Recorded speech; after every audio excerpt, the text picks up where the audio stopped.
Hi అండి. మే well wisher నేను, నా వెల్ విషర్స్ మీరు. సమాజం అంతా కూడా మరి నా శ్రేయోభిలాషులే.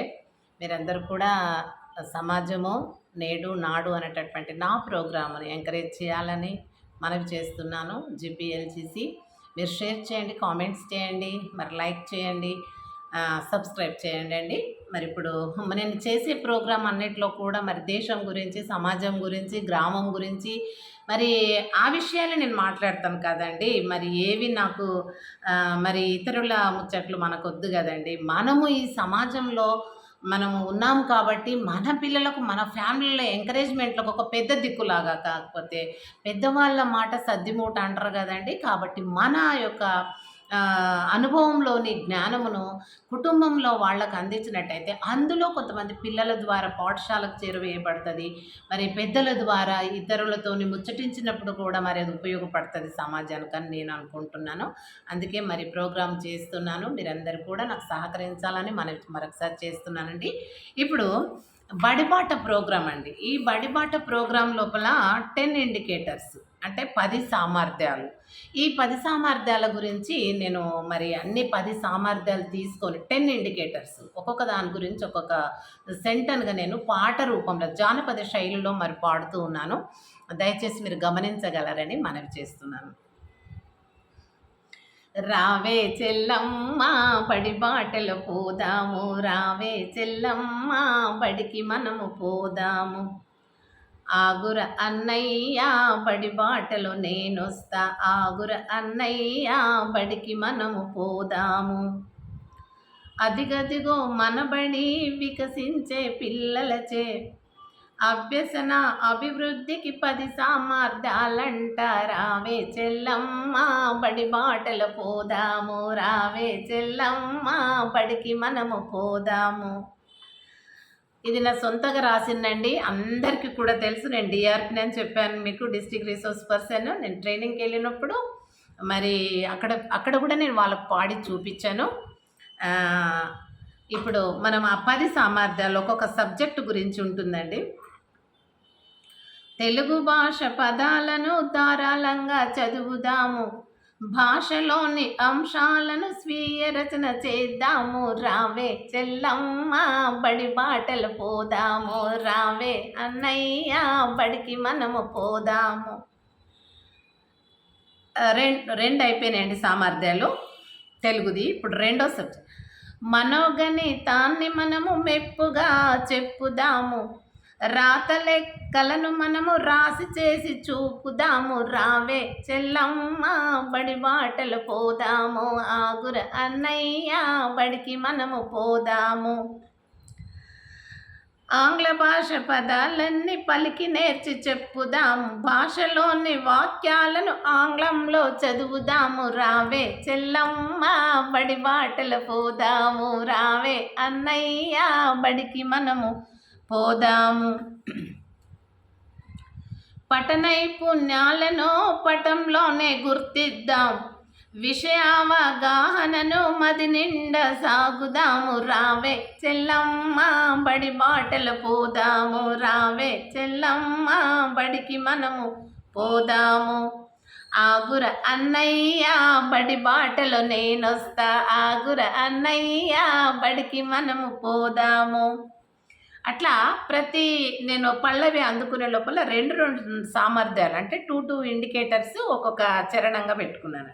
ఇప్పుడు 9th 10th క్షేత్ర ప్రయోగాలను పరిశీలన చేద్దాము, బొమ్మలు గీసి మనము భాగాలు గుర్తిద్దాం. రావే చెల్లమ్మ బడి బాటలు పోదాం, ఆగుర అన్నయ్య బడికి నేను వస్తాను, ఆగుర అన్నయ్య బడికి మనము పోదాము. గ్రంథాలయ పుస్తకాలు గమనించి చదువుదాము, జరిగిన విషయాలన్నీ దినచర్యలు రాద్దాము. రావే చెల్లమ్మ బడికి మనము పోదాము, ఆగుర అన్నయ్య బడికి నేను వస్తాను.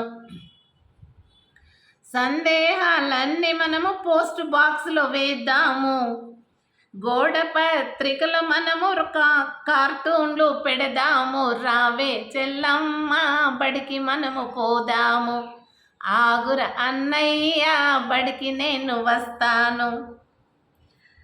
గురువుగారు మధ్య నుండి బోధించే కృత్యాలు, గురువుగారు మధ్య నుండి బోధించే కృత్యాలు, ఇరుగు పొరుగు పిల్లలంతా ఇట్టే మన వెనుకొచ్చిరి, రావే చెల్లమ్మ బడి బాటలు పోదాము. ఆగుర అన్నయ్య బడికి నేను వస్తాను. ఆగుర అన్నయ్య బడికి నేను వస్తాను. చదువు పరిమళమంతా వ్యాపించే ఊరంతా, సర్వశిక్ష అభియాను సాధించే ఫలితాలు. చదువు పరిమళమంతా వ్యాపించే ఊరంతా, సర్వశిక్ష అభియాను సాధించే ఫలితాలు. రావే చెల్లమ్మ బడి బాటలు పోదాము. రావే చెల్లమ్మ బడికి మనము పోదాము. ఆగుర అన్నయ్య బడికి మనము పోదాము. ఆగుర అన్నయ్య బడి బాటలో నేనొస్తా.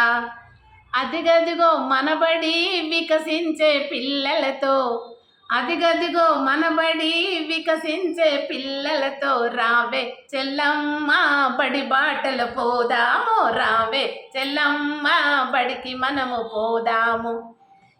థ్యాంక్ యూ అండి. మరి ఈ విధంగా మరి మనము ఈ యొక్క 10 ఇండికేటర్స్ చెప్పాను. మరి అదేవిధంగా గ్రంథాలయము, మనకు కావాల్సినటువంటి పుస్తకాలు మనకు అక్కడే మనము సమకూర్చి పెడతారు కాబట్టి పిల్లలకు ఎప్పుడు ఏ పుస్తకం అవసరమో అది సందర్భానుసారంగా పాఠ్యాంశాన్ని బట్టి తీసుకెళ్ళి పిల్లల ముందుంచి ఆ పాఠ్యాంశంలోనే వాటికి సూటబుల్ అయినటువంటి మరి చదువును పిల్లలకు బోధిస్తూ ఉంటామండి.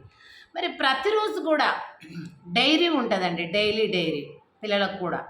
ఈరోజు గణితంలో ఉపాధ్యాయుడు ఏం చెప్పాడు, తెలుగులో ఉపాధ్యాయులు ఏం చెప్పారు, ఇంగ్లీష్లో, తెలుగులో, హిందీలో, మరి సాంఘిక శాస్త్రంలో, సామాన్య శాస్త్రంలో, ఈ 6 సబ్జెక్ట్స్ లోపల ఏమేమి ఏ ఉపాధ్యాయులు బోధించారు, ఇది డైరీ ఉంటుంది కదండి. ఆ డైరీ లోపల పిల్లలు దినచర్య రాయాల. ఏంటి, ఈరోజు డేట్ వేయాలి.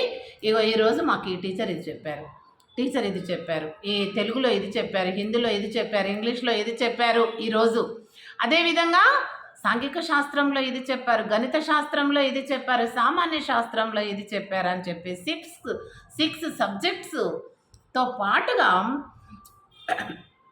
మరి ఆ రోజు ఏ రోజు అయి ఉన్నది, ఆటలు ఉన్నాయా, డ్రిల్ ఉన్నదా, లేకపోతే పాటలు ఉన్నాయా, లేకపోతే కల్చరల్ యాక్టివిటీస్ ఏమన్నా ప్రాక్టీస్ ఉందా, లేకపోతే ఉపన్యాసాలకు ఏమన్నా, ఇలా మరి ఏ టీచర్ ఏమి ఎక్స్ట్రా కో కరిక్యులర్ యాక్టివిటీస్ కానీ ఏవైనా చెప్పినప్పుడు అవి కూడా మనము దినచర్యలో పిల్లలతోనే రాయించాలి. కొంచెం హై స్కూల్ పిల్లలైతే వాళ్ళకి తెలుసు, రాస్తారు వాళ్ళు, ఎందుకంటే ప్రైమరీ నుండి స్టార్ట్ చేస్తున్నాం కాబట్టి పిల్లలకు ఆటోమేటిక్గా వాళ్ళ డ్యూటీ లాగా దాన్ని చేస్తారు. అంటే హోంవర్క్తో పాటు ఇవి కూడా క్లాస్లో ఎంబడెంబడే రాసేసుకుంటారు, లేదా కొంతమంది పిల్లలు లాస్ట్ పీరియడ్ కూడా చేసుకుంటారండి. అందుకని నేనేమంటున్నానంటే ఈ యొక్క పిల్లలు మనము చేసే పనులన్నీ కూడా మరి వాళ్ళ యొక్క దినచర్యలో రాసుకొని ఇంటికి పోయి అమ్మా నాన్నకు చూపించి చక్కగా వాళ్ళు మరి చదువులో ఏ స్థాయిలో ఉన్నారు, ముందంజలో ఉన్నారా, వెనకలో ఉన్నారా, మరి ఎట్లా అనేది కూడా తల్లిదండ్రులకు చదువుకున్న వాళ్ళైతే గమనిస్తారు. లేదా మరి ట్యూషన్ ఇల్లిటరేట్స్ అయితే ట్యూషన్స్కు కూడా కొంతమంది పంపుతూ ఉంటారు. ట్యూషన్స్ పంపినప్పుడు కూడా ట్యూటర్స్ అడుగుతారు, ఏమని అడుగుతారు, ఇవాళ మీ డైరీ ఇవ్వండి, ఏం చెప్పారు, తెలుగులో, హిందీ, ఇంగ్లీష్, సైన్స్, సోషల్, ఇవన్నీ కూడా వాళ్ళు మ్యాథమెటిక్స్ అడుగుతారు సబ్జెక్ట్ వైజ్గా. అడిగినప్పుడు వాళ్ళు ఇచ్చినటువంటి వర్క్ ఏంటో హోంవర్క్ను అక్కడ ట్యూటర్సే రాయిస్తారు. ఇది లేకపోతే తల్లిదండ్రులు చదువుకున్న ఎడ్యుకేటెడ్స్ అయితే వాళ్ళకు ఇంటికి పోయిన తర్వాత కొంచెం రిఫ్రెష్మెంట్ అయిపోయిన తర్వాత వెంటనే పిల్లలకు పాలు, బిస్కెట్ ఏదో ఇచ్చేసి తినబెట్టి వాళ్ళని కొంచెం ఫ్రెష్ అయిన తర్వాత వాళ్ళ ముందు కూర్చోబెట్టుకొని బ్యాగ్ తీయండి, మీకు ఏం చెప్పారు, ఏందా, ఆ డైరీ ఇక్కడ ఇవ్వు అని చెప్పేసి తల్లిది. కానీ ఎక్కువ తల్లి ఇంట్లో ఉంటారు కాబట్టి తల్లి తీసుకొని అవి చూసి దగ్గర పెట్టుకొని పిల్లలను బుజ్జగించి, లేకపోతే వాళ్ళ మైండ్ సెట్ ఎలా ఉందో చూసి దానికి తగ్గట్టుగా మరి పిల్లలను ఆకర్షించుకొని పిల్లలకు మరి ఆ హోంవర్క్ అంతా చేయిస్తారనమాట.